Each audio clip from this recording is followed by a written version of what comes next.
Returning starters, returning production. Does it mean anything in the portal era? It's time to get the squad together. You're talking ball with the SEC squad. From Alabama to Tennessee, from Georgia to Oklahoma, from Auburn to Texas, it's the local experts of the Locked On Podcast Network bringing you scoops, breakdowns, and the most comprehensive preview of the upcoming SEC weekend. It's the SEC squad, and we have a seat for you. Hurt feelings and thin skin are prohibited. Squad up, you're part of the SEC squad.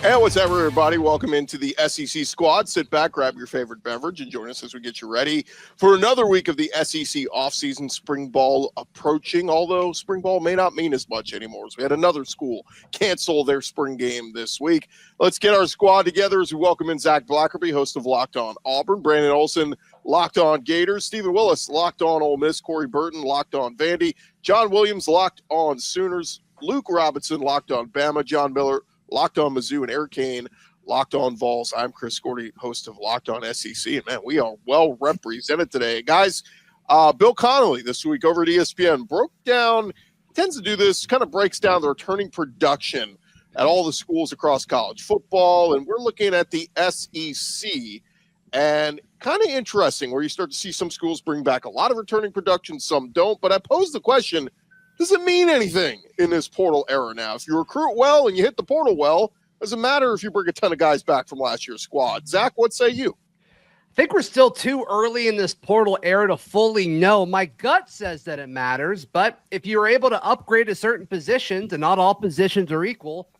I do think it matters way less than it used to. I think I was going to say, I think it certainly matters. I mean, you're not going to the transfer portal and getting 11 new starters. Now, to Zach's point, not all positions are created equally. You go and you find a quarterback in the transfer portal. Hendon Hooker accelerated Tennessee's rebuild by 2 years. I mean, easily. So I think outside of a quarterback, it still very much matters because, again, you're not going and getting a whole new squad full of transfers, no matter how much Ole Miss tries to do that and still misses out on the playoffs, all right? Yikes. Still loses to Billy Napier. For a school like Vandy, it definitely matters. I know that's probably down on the board for everybody, but they returned 9 starters on defense, and a defense that played really well at times. But again, with another year in the system, they're going to be even better defensively and be able to do more. I think one place for actual returning production, and what I mean by actual is I read Bill Connelly's piece, and he does factor in, for example, if somebody transfers SEC squad to an SEC squad, that's basically, he treats it as if that is a returning production type of player. Disagree with that. The point is there's a lot of moving parts there, but one thing, if true returning production, I think continuity still matters a lot on your offensive line. I still think it matters a lot on your passing game in general, quarterback to receivers. There's where I think it absolutely still matters. Yeah, I think it just depends on, honestly, it's like with all things, context matters there. It's, are you really getting like a great quarterback out of the portal that justifies going and shaking things up? Offensive line continuity, like you mentioned, is probably one of the biggest things of getting an actual unit of guys that can play together, not just going, oh, just give me the best offensive lineman and we'll just kind of figure stuff out. I don't think that matters much. And also, I don't count it as returning production personally or continuity at all. If it's like, he's coming from another SEC school, because I think a big part of returning production is the chemistry that you would have with your teammates. And if you don't have that, I don't really count that as returning production. It's just experience production that you're bringing in. And coordinators too, that come back as well. I mean, if you're bringing back, 4 starting defensive backs, but you're having to change the scheme and, the zone coverages and man coverage, it all looks different. Your assignments are different. It's like, well, it's great that you can finish each other's sentences, but you still have to relearn a new system. So, like you said, Brandon, I think context is certainly crucial here. Yeah, I think context is the key word, because if you bring back 4 defensive backs, but you were last in defensive, passing, then what does that really matter? I mean, I guess it could help because you have experience and they've been there, but wouldn't it be better at that point to try and start over with 4 new dudes? Because another way to look at it is it couldn't be worse. And really, again, context is another way to look at it, where you say, okay, I talk about it with recruiting all the time. People like to say, well, this guy's a 5-star and this guy's a 5-star. but all 5 stars aren't created equal, not across years, across anything. And so not all returning starters are created equal. Just because they're returning doesn't mean they're good. Yeah, look at Tennessee. I mean, Luke, to your point, Tennessee had 5 defensive back starters, in 2023 that had started multiple years, right? I mean, they were experienced guys. Everybody knew their names, yet they all left. A couple of those guys graduated, a couple of those guys transferred, left, and everybody's all offseason long. Well, Tennessee's defensive backfield's going to be awful. Tennessee doesn't have any DBs. Tennessee went out and got Jamal McCoy, which is a stud, but Tennessee's defensive backfield is good this year. And so, I mean, yeah, like 100%, it's just because they leave doesn't mean you're not going to be better off. And so I think that's a really good point. Now, Tennessee fans are hoping that's the case for wide receiver and offensive line moving forward. One line's tough. It's not an exact science. You got to, the communication factor on the offensive line is very vital. So, like, replacing a bunch of offensive linemen, that's a really tricky venture because, like, you could get, some big 6'7", 320-pound dude that's super athletic, but he's terrible because he can't communicate with his guard and their combos go to whatever. One interesting part of the transfer portal is the quarterback position, obviously. I think early on we're seeing that 1-year rentals at the quarterback position tend to struggle depending on the team they go to. If you have one of them be a little bit worried, even Hendon Hooker, as you talked about, Eric, he started his first year, but kind of grew into the job. In the second year, he really took off. I think it's more important as far as returning production is a quarterback that has been in the system for more than 1 year. If you have that, you can probably make a lot of stuff work. And what Corey said about the offensive line kind of goes without saying, because that's the other place where returners are actually really important. And then the 2 quarterbacks that played in the national championship, weren't they 1-year rentals though? Yeah. Look at Cam Ward was a 1-year. He did well for Miami. They didn't make the college football playoff, so you don't need to worry about them. Yeah. Well, and how about Peyton Thorne? Peyton Thorne was a returning starter. How'd that work out for Auburn? Oh, ask Clint. What I'm hearing here is Diego Pavia, Nico. Who else has got a returning quarterback on your team? Vandy, SEC. Yeah, DJ Lagway. We're gonna be rolling. Yeah, it's rolling. What it's gonna be. Rolling. I don't know why you threw Nico in there. Like, this is where it comes to Felipe Franks of the Midwest. I'm good. John, break this down for us real quick. Well, I was just going to say, this is the discussion about the offensive line and bringing back a lot of offensive line snaps can only matter if those guys are good. Well, Oklahoma's offensive line was not great in 2024. They're bringing back pretty much everybody except for Michael Tarkin, who's going off to the NFL. They've got a lot of returning snaps along their offensive line, but it's the biggest question mark. Are those guys going to actually be good? We'll see. For Oklahoma, they're sitting there at number 10 in the nation in returning production and number 6 on offense. That's just because they got a lot of guys coming back, and some of the transfer portal additions they did make did have some big time production. John Mateer, almost 4,000 total yards, 44 total touchdowns. Giovanni Gibson bumping up from the FCS level, but it was a very productive wide receiver there trying to make the jump to the SEC. We'll see if he's going to be as productive, and they're bringing back their whole running back room. But, Connelly weights that positionally in that, okay, you're bringing back a lot of returning running back production. Okay, that's not going to matter as much as bringing back a lot of offensive line snaps or wide receiver production or quarterback production. So there is context that's in there, and Bill Connelly, I think, does a great job breaking it all down. It's not to say that, okay, Texas is going to be one of the worst teams in the SEC because they're not bringing back a ton of production, although my Oklahoma homerness would like to say that. That's not going to be the case. They're going to be pretty good. Are they going to be national championship contenders? Good. That's going to be the question. But there's a little bit. You look at Oklahoma's defensive returning production. Okay, they're losing Danny Stutzman, Billy Bowman, 2 guys that could be top 100 picks in the NFL draft. Ethan Downs, who was a very vital defensive end for them. It does matter. The returning production matters in as what you lost, but it also does matter in what you brought in to try and help supplement that, because those guys that are going to be developing from 2024's offensive line that weren't very good. Okay, you get another year in the system, another year with the strength and conditioning coach, another year to hopefully develop your game and develop that continuity and that chemistry from a group that was trying to replace all 5 starters a year ago. Now they've got a ton of returning continuity. This is where coaching is extremely vital, because if you have a coach that can get these guys ready, like Chip Kelly got Walker Howard ready, and it helped they had a really nice lineup. But, coaching can kind of, accelerate that timeline a little bit too when you talk about getting guys in and versus the guys that are already there and getting them to mesh with the team and stuff like that, strength and conditioning, all that. They have to – great coaches will accelerate that timeline and just make it work. That just take off. Corey just got sucked into a black hole, I think. Yeah, he's gone. He's just gone. He's forever. gone. I don't know if you know anything. We cannot hear anything.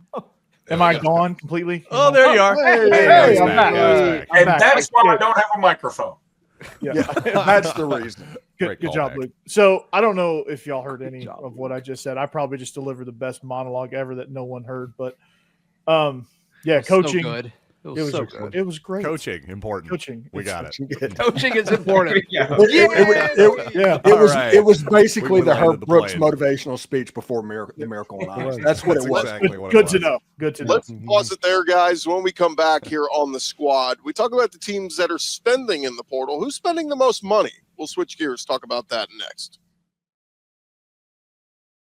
Back to the squad in just a second, but attention SEC fans. The future of college sports is here, and it is transparent. Before the Roy app, NIL negotiations often happened under the table, and fans did not have a clear way to directly support the athletes they love. And now with Roy, you get to be part of the change and support SEC athletes in the most transparent way possible.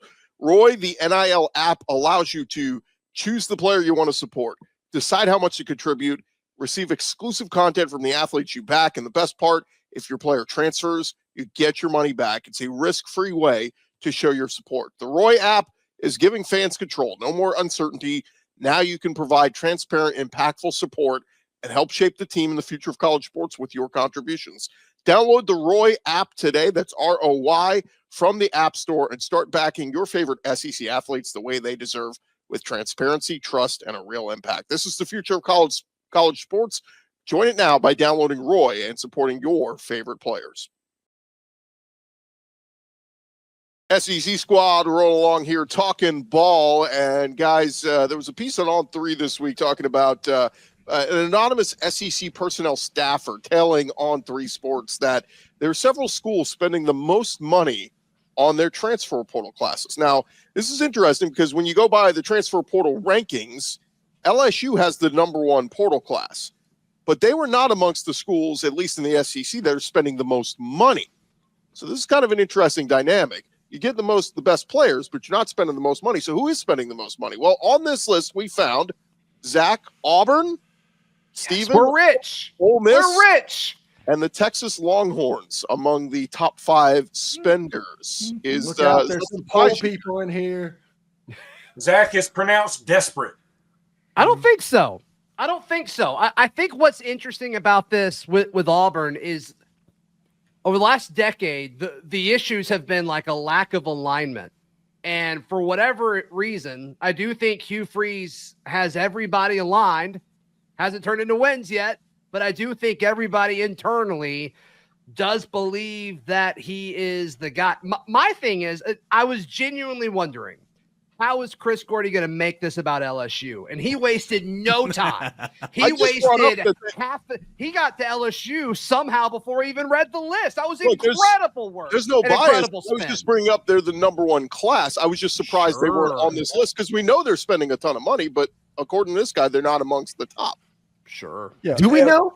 Like, no. Anonymous personnel guy from LSU, apparently. If you were to ask me which 3 schools were spending the most money, I would probably tell you Ole Miss and Texas without ever actually. I would tell you Auburn doesn't evaluate players. They just figure out who Florida's going after, and then they're like, let's just throw more money at them. That's been not in the portal though. Well, oh my God, Jackson got a big payday from Auburn. When you can throw money at him, go ahead and do it. One of the reasons LSU's not on that list of who's spending the most money is very easy. They didn't go get a quarterback. Like that's one of the reasons Auburn's right up there. They went and got a quarterback. And that's, I feel like that's one of the easiest connections there. Just another aspect of this that I think is super interesting is, sure, we're all talking about, the quarterbacks that signed. John, we talked about that with Missouri getting their quarterback on the squad a few weeks ago. And I mean, the big receivers, clearly like Auburn getting Eric Singleton. I assume he wasn't cheap. John with Oklahoma getting John Mateer. Like I assume that he wasn't cheap. But what about the guys that didn't portal? I mean, especially at Auburn, with had an underwhelming season, one of the best recruiting classes and an incredible trio or, I guess 4 wide receivers that they feel really good about. What I wonder, and it's impossible to know this, maybe the anonymous staffer from LSU has insight that Gordy may be able to spin towards LSU's direction. But when guys spend money to keep them out of the portal, I think more money spent there than attracting talent to come to you. And so, how do you even weigh that?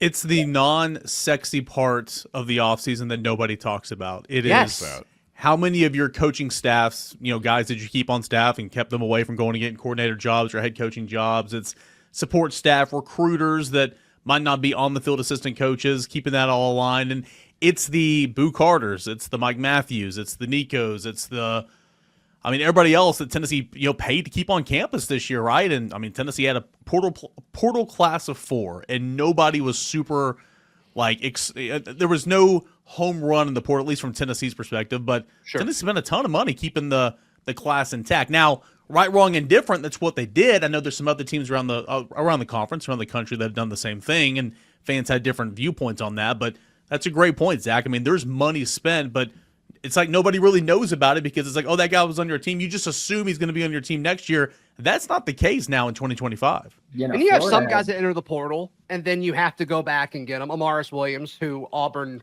stole from Florida at the last second. But, he entered the portal, and then he came back. You're right. It was still in the season. You're right. I'm being dramatic.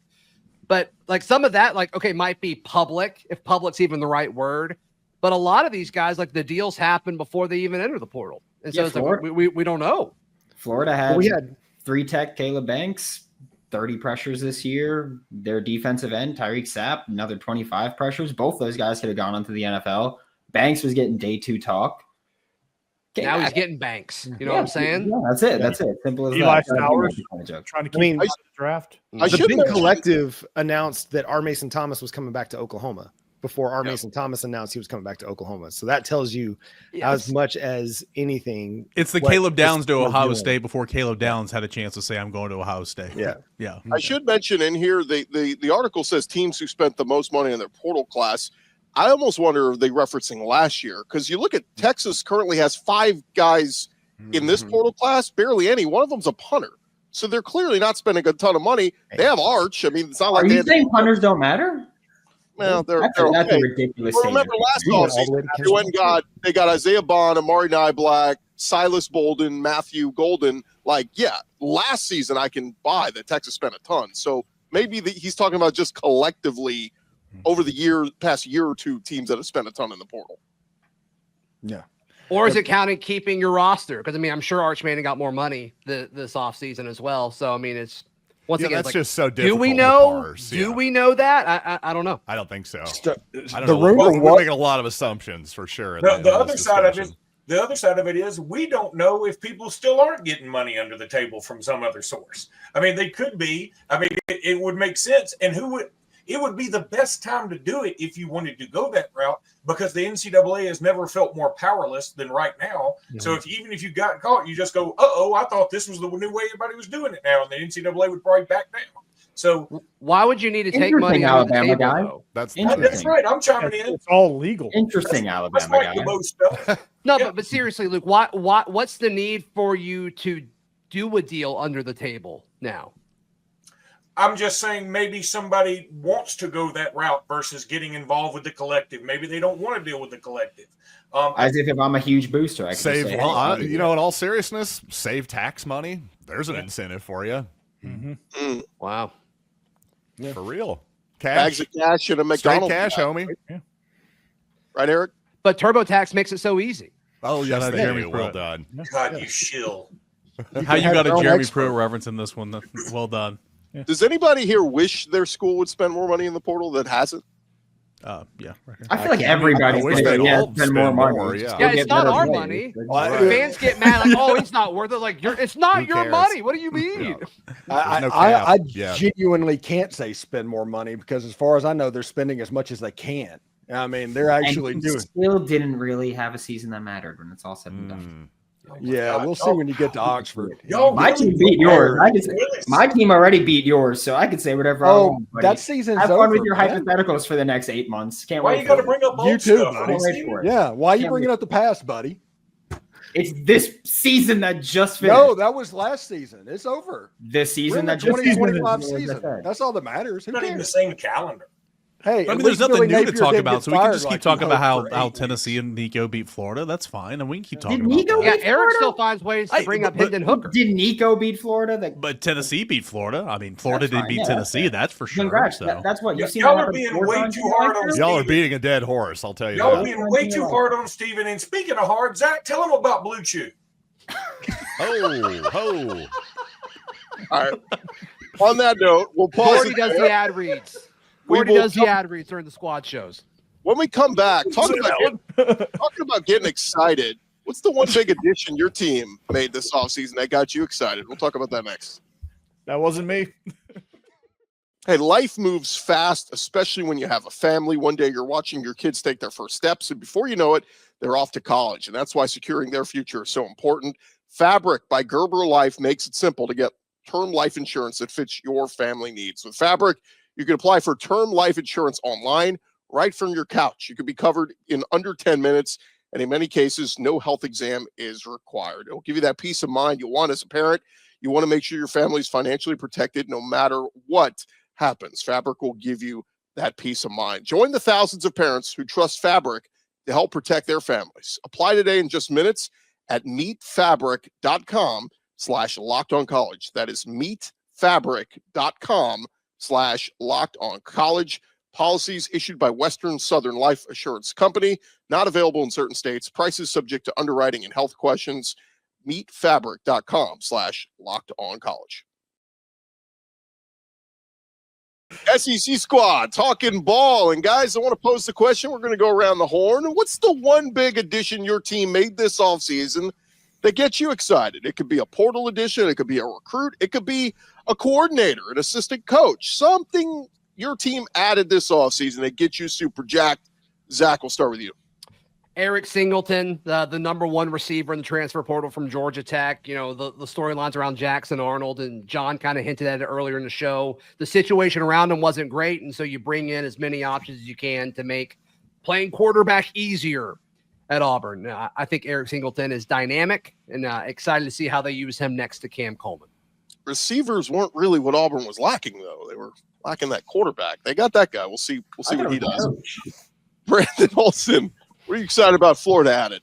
I am very excited for J. Michael Sertivant to come in from UCLA. You know, 6'3", 6'4", big receiver on the outside, something that Florida's sorely lacked. And now that you got DJ Lagway as your quarterback, give him someone that can go make plays for him. Multiple productive years. Obviously, last year not so much, being with UCLA and what is maybe the worst offense in one of the worst offensive conferences.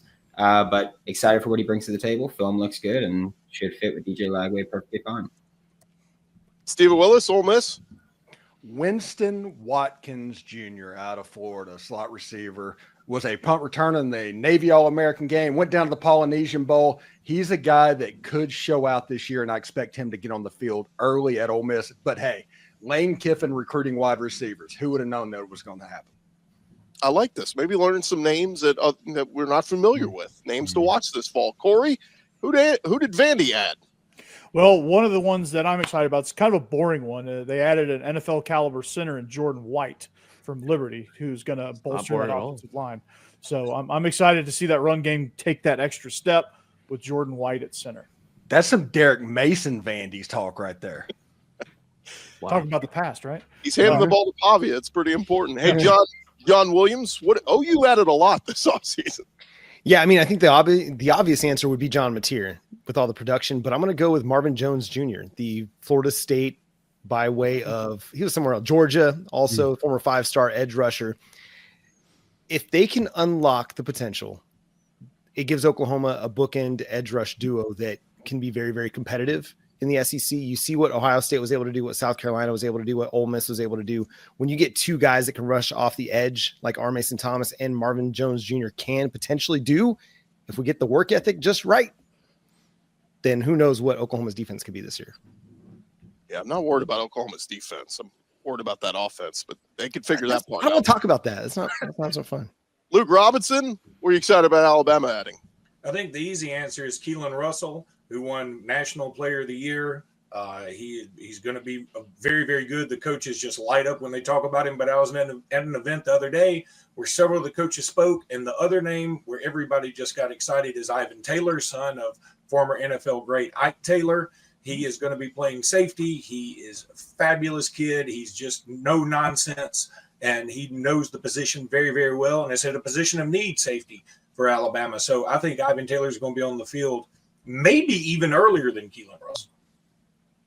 I like it. How about and Luke froze there for a second. He was just so excited. John Miller, what did Mizzou add? Yeah, you can say everybody says that the running back is now the least important position on offense, but I don't really care. I'm most excited to see Ahmad Hardy next year. Kid who rushed for over 1,300 yards his freshman year at Louisiana Monroe last year. I understand he's popping up a level, but I'm just excited to see what he can do in the SEC. You look at his highlight tape. It's just delightful, honestly, just explosive plays. And as Marge Simpson might say, he's also quite the little dancer, too. Exciting player. He was one of my favorite players in the portal. He visited Auburn early on. I really wanted them to get him. He's a stud. Yeah, that kid's fought for everything he's gotten. He was basically from rural Mississippi coming out of high school and went undiscovered. Yeah, he's a good one. Eric Kane, give us what the Vols have added.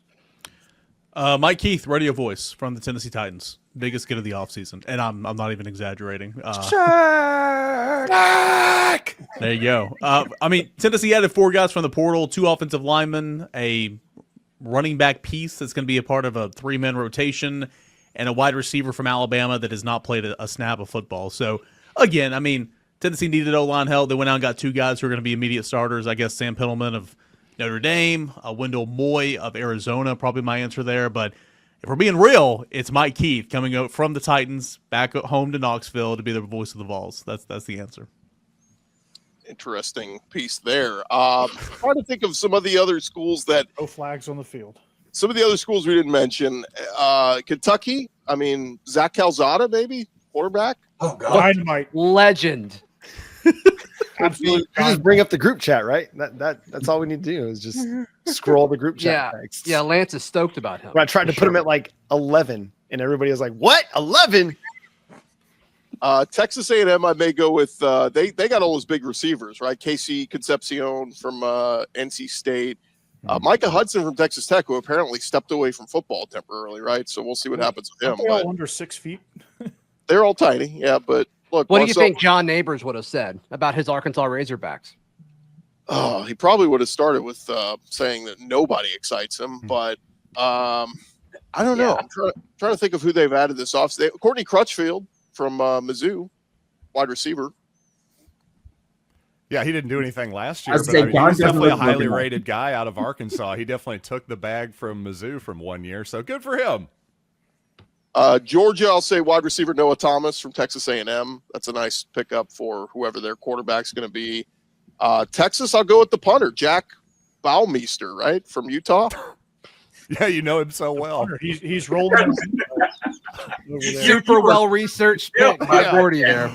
They're going to need him. Exciting take on him. He's going to have to put in a lot of work this year. Go ahead and get your boys. What about LSU? Go ahead.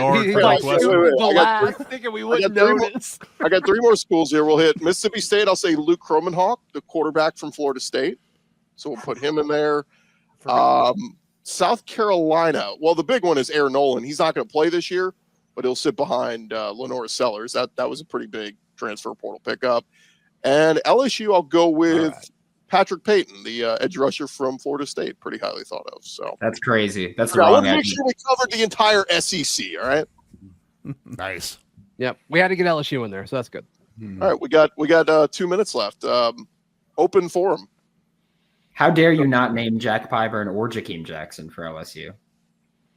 Well, there'll probably be backups there. They were starters at Florida, right? Or Nashville legend. Jakeem Jackson did not. Barryon Brown is who they should be excited about. That guy is going to be awesome. And Branch, the wide receiver for going to Georgia, is the one that's going to light the world on fire. If their quarterback situation's good, he's going to. No, that's a Bobo question. They need an offensive coordinator that's willing to use the slot. Yeah. I'll take that job. I'll take the offensive coordinator. Wow. All right. There we go. Yeah, there it is. Problem solved. Yeah, there you go. See you guys. Yeah, Is how there wild would anybody- the Georgia OC host Locked On Vandy? That'd be wild. Wild dynamic, but hey, it can work. Is there anybody at another school you're excited to see? I mean, Zach, I think we're all stoked to see what Jackson Arnold is going to be at Auburn. I'm stoked for nothing with Auburn. I just want to make that. Yeah, I mean, it does kind of feel like it's going to be all or nothing. I don't know. Like I think it's either going to work and it's going to like either prove a lot of people right, or it's not going to work and it's going to prove a lot of people right. I think I'm most curious to see John Williams, John Mateer. It's just a triangle of Johns over here. But if Oklahoma's offense can really improve next season, the new coordinator, the new quarterback, you could see a turnaround for the Sooners. Problem is still a brutal schedule once again, but I am interested to see what happens there. Yeah, to piggyback on John Miller there, I'm excited to see what Arbuckle can do in the SEC. I think he's a talented OC with bringing in a talented quarterback. So I'm excited to see what they can do and what they can salvage over there in Sooner land. Yeah, I mean, Jackson Arnold may not be a Sooner anymore, but I'm still a Jackson Arnold homer. I think the dude's got a ton of talent. And as Zach mentioned earlier, it was not the best circumstances for any quarterback to try to develop in their first year as a starter with Oklahoma last year. I mean, the injury list was ridiculous. What? I don't know what happened. A switcheroo, yeah. Hey, Gordy. No cuts. I just got. Why is portaled. Luke bothered I got by portaled over. What is happening? Illegal motion or something. What's happening? Illegal shift. It's like we're playing a cup. This is what got Ryan Williams. Yeah. His touchdown What's that negated signal? was this illegal touching right Follow the hat. You know, at the Follow the stadium. bouncing ball, Follow yeah. the bouncing Yeah. ball. Well, we'll leave it there, All of a fellas. sudden. For those watching on video, we're switching up the boxes. Hey, And follow and subscribe to your favorite SEC show. We'll be covering your team every day throughout the offseason. Don't forget, I'll have you covered with the entire SEC with Locked On SEC, part of the Locked On Podcast Network, covering your team every day. The SEC squad, we'll talk to you guys next week. Finally, next to Zach. Auburn sucks. Auburn soft.